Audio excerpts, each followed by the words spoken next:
Good afternoon, Minister Soini, Your Excellencies, Senator Murkowski, distinguished guests, Arctic experts, members of the media, all of you, welcome. For my wife, Susie, it is a great honor to represent the United States of America in Finland. I have come here to advance the foreign policy of President Donald Trump. This event is an integral aspect of that endeavor. Embassy Helsinki is dedicated entirely to advancing U.S.-Finnish relations. This year marks the 100th anniversary of this very special relationship. The Trump administration is engaged in the Arctic. America is engaged in the Arctic. Secretary Pompeo is the working, breathing face of that engagement. America has proven in the past that we are dedicated to making the world a healthier and safer place in which to live. There are few things more visible in U.S.-Finnish relations than the Arctic agenda. The embassy in Helsinki is fully engaged in this issue.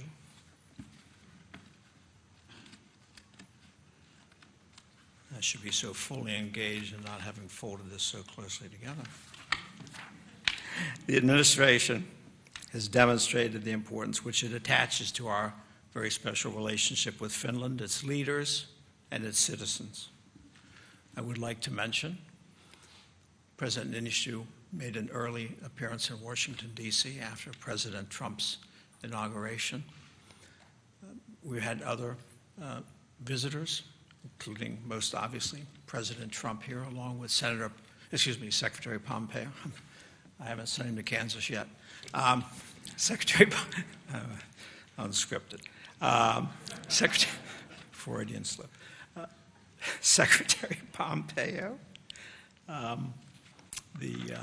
your Prime Minister back to Washington to meet with Vice President Pence, no relation, and Foreign Minister Soini, also back in Washington, D.C. And the Secretary is here to work, and like everything he does, he has come here to succeed. Mr. Secretary, I want to thank you for bringing urgency to acting on our collective goals for the Arctic, for deepening the important partnership we share together with Finland. Secretary Pompeo, on behalf of the U.S. Embassy in Helsinki, it is my pleasure to welcome you to Finland, to the Arctic, to the country where the happiest people in the world live, and probably of equal importance, to the real home of Santa Claus. Ladies and gentlemen, I present Mr. Michael Pompeo, the Secretary of State of the United States of America. Sir.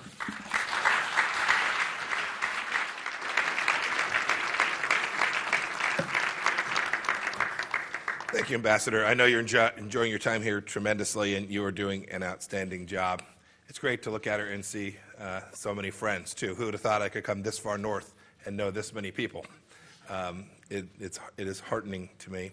I grew up in Southern California, about 4 minutes from Disneyland, which claims to be the happiest place on earth by trademark. So you all have some work to do here. Get the trademark. Thanks for being here. Thanks especially to Foreign Minister Soini, Foreign Minister Thoradsen, Mikkelsen, and Minister Bagger. I also understand we have Mayor Latvinen here, and lots of city leaders from this special place. I'm looking forward to my stay here.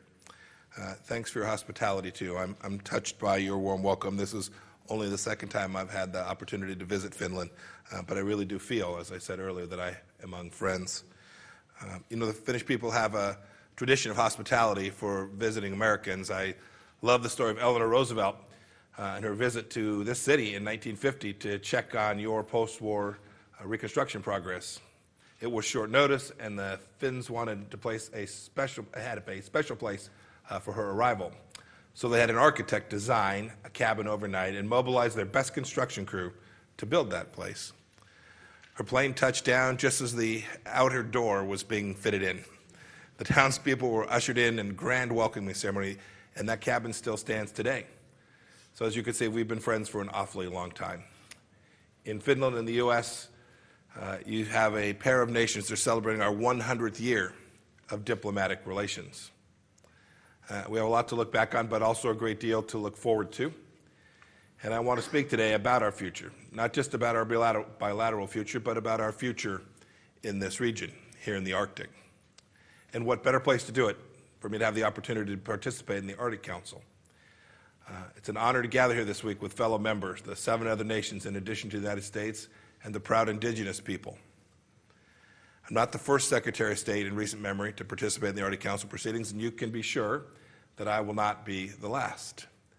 I might, however, be the first to give a major address outside of those formal proceedings, and I wanted to do so because the importance of what I came here for transcends any one forum. The world has a long-felt magnetic pull towards the Arctic, but never more so than today. For reasons I'll explain in a moment, the region has become an arena for power and for competition. And the 8 Arctic states must adapt to this new future. In its first 2 decades, the Arctic Council has had the luxury of focusing almost exclusively on scientific collaboration, on cultural matters, on environmental research, all important themes, very important, and we should continue to do those. But no longer do we have that luxury of the next 100 years. We're entering a new age of strategic engagement in the Arctic, complete with new threats to the Arctic and its real estate and to all of our interests in that region. Before we sit down for tomorrow's formal council meetings, I want to give a voice to a sense of what's at stake and what I think we can do together about it. Let's start with the most fundamental principle. The United States is an Arctic nation. But even before the purchase of Alaska, our interests here stretched back centuries. Indigenous peoples have lived in the Arctic for generations, well before there was an America to speak of. In the 1730s, whalers from New England traveled the Davis Strait between Canada and Greenland. In the 1800s, our polar explorers were celebrities. The funeral procession for one of them, Alicia Kent Kane, was said to be the second largest of the century, bested only by the Lincolns. Alaska was purchased by the United States in 1857, and the deal was completed by the Secretary of State, William Seward. After he retired, Seward was asked, what's the greatest contribution he made during his long and very distinguished career? He had to pause for just one moment to say that the purchase of Alaska was my most important undertaking, but it will take the country a generation to truly appreciate that. Now here we are, multiple generations later. This is our time to appreciate it like never before. This is America's moment to stand up as an Arctic nation and for the Arctic's future.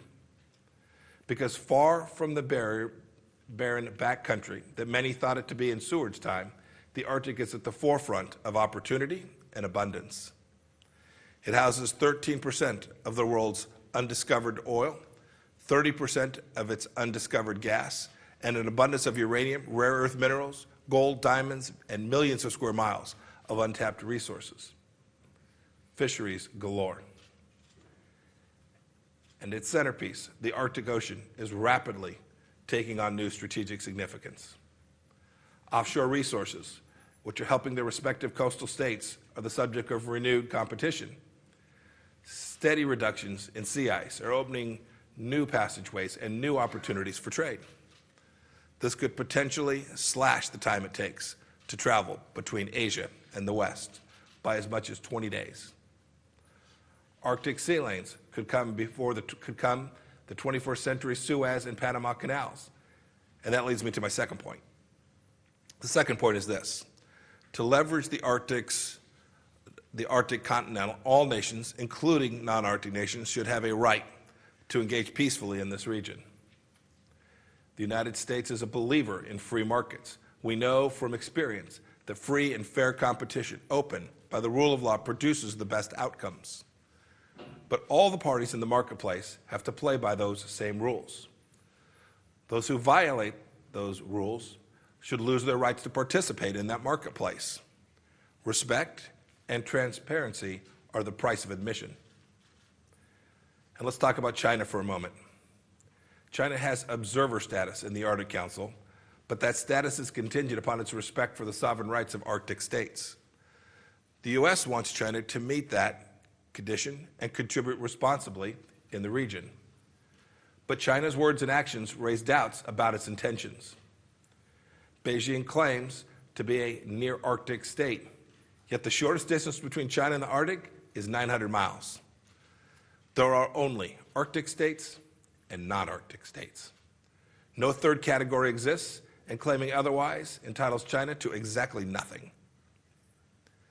That's not to say Chinese investment is unwelcome, indeed, quite the opposite.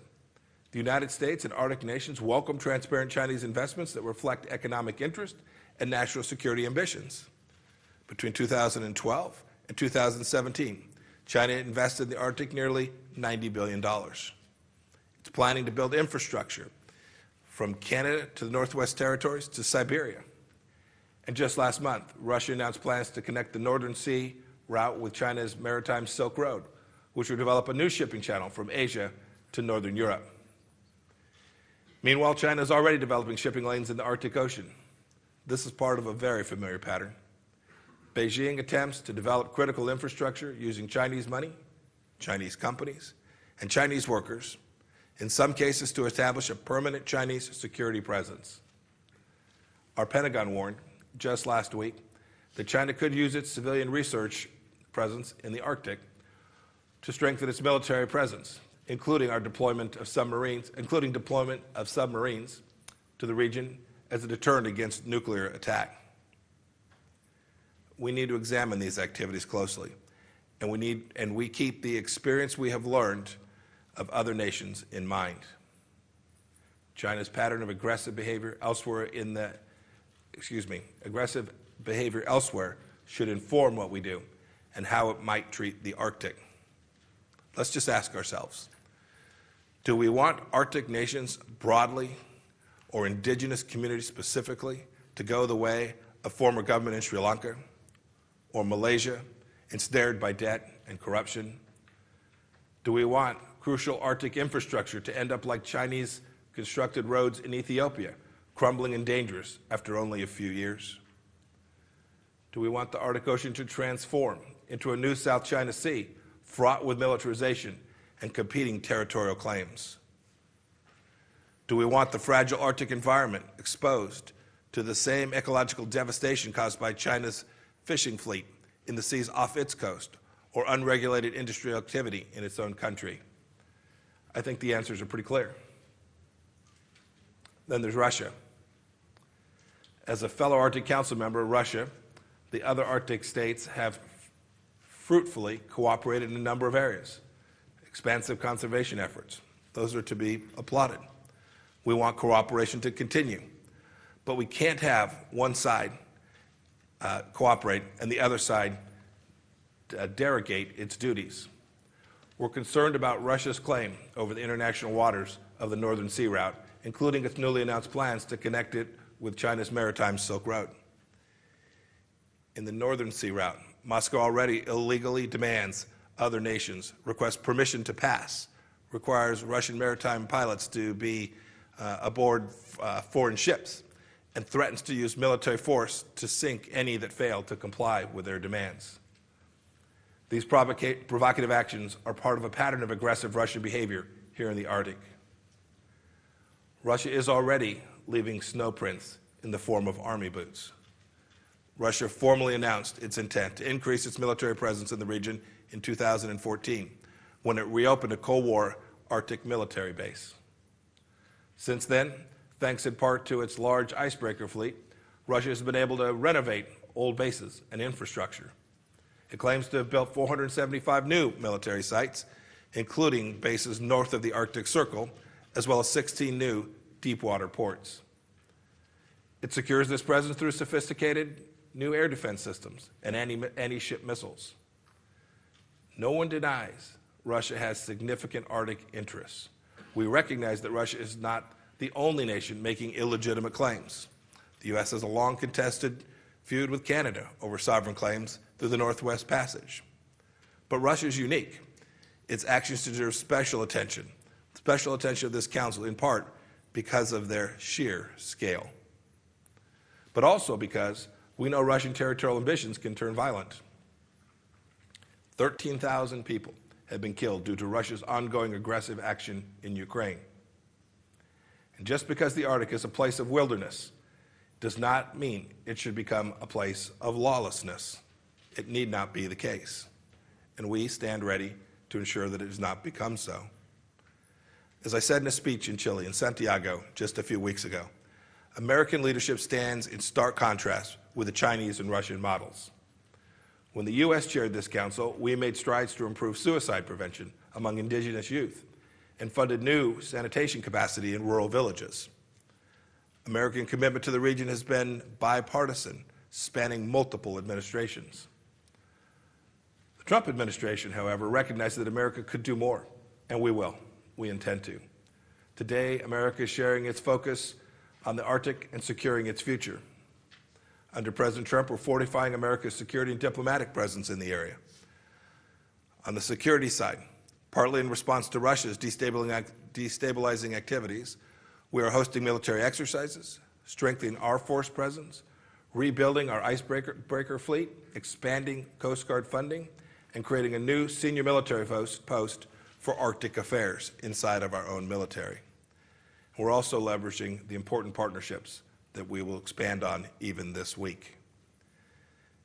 NATO's Trident structure exercise last fall was the largest Arctic military exercise since the Cold War, with over 50,000 persons participating. On the diplomatic side, too, we're fully engaged. We're working to strengthen our presence across the entire region and enhance our engagement with each of our Arctic partners. I'll have more to announce on that on a later stop on this trip. In addition to security, President Trump is committed to leveraging resources in environmentally responsible ways. He knows this white expanse can also be green. Our administration helped Arctic states seal the Central Arctic Fishery Agreement. It was one of the first times in history that a region banded together to preemptively solve a threat to environmental resources. We should all be very proud of that. Our administration has also freed up energy exploration in the Arctic National Wildlife Refuge. We've exported offshore energy production in the safest way possible, while also hosting joint oil spill exercises with regional partners. And I'm pleased to announce today that the U.S. Secretary of Energy, Rick Perry, will deliver the keynote address at the Arctic Circle Assembly later this year in Iceland. He'll also talk more there about how we plan to increase access to the Arctic's resources and do so in an environmentally responsible way. Look, the facts speak for themselves. America is the world's leader in caring for the environment. Our energy-related CO2 emissions fell by 14% between 2006 and 2017. The rest of the world's rose by more than 20% during that same time period. Our black carbon emissions are down 16% since 2013 and are on track to drop by nearly half by 2035, the best of any Arctic country. Meanwhile, it isn't clear that Russia is reducing emissions at all, despite being the largest emitter of black carbon in the entire Arctic. The United States is achieving our reductions the American way, through scientific work, through technology, through building out safe and secure energy infrastructure, and through our economic growth, and doing it in a way that doesn't stifle development with burdensome regulations that only create more risk to the environment. Compare the data of the United States to China. Our CO2 emissions more than tripled China's CO2 emissions tripled between 2000 and 2016. Do we want that kind of output in one of the most precious and pristine corners of the world? I want to close by talking about two principles that have long defined the Arctic and which are needed in the new era more than ever. That's partnerships and courage. They're common There are common threads through the centuries here in the Arctic. Indigenous people carved civilizations into the ice. Explorers drudged onward in the face of danger and death. And soldiers and diplomats secured the region when it mattered the most. And sometimes courage and partners come from unlikely places, like a bar in Duluth, Minnesota. The year was 1955, and still at times there were no human being that was believed to have reached the North Pole by sea or land. Yet in that bar, on the shores of Lake Superior, an insurance salesman and a doctor, both middle-aged dads and living in the suburbs, decided to give it a shot. They recruited a high school geography teacher and a mechanic, and they also sought a Canadian partner, someone more familiar with the North Country, settling on a Canadian snowplow racer. Eventually, the motley crew set out on what became a 43-day, 412-mile trek in temperatures reaching negative 60 degrees, all on the backs of snowmobiles. They easily could have died like so many before them. Instead, in 1968, they became the first human beings ever to reach the North Pole by land, just 15 months before Neil Armstrong made his historic first step on the moon. Courage and partnership. Courage and partnership is what this region depends on, especially today. So, for here at the Arctic Council, we've done our job. There's more to do. We face a new era of challenge in the region. Now is the time for increased vigilance and increased partnership and even more courage. We must hold each other accountable, and we must not allow this forum to fall victim to subversion from Arctic or non-Arctic states. Through courage and partnership, we can succeed. I trust that we will. And our nations and the entire world can look forward to a bright, peaceful, sustainable future for this indispensable region. Thank you all for joining me here today.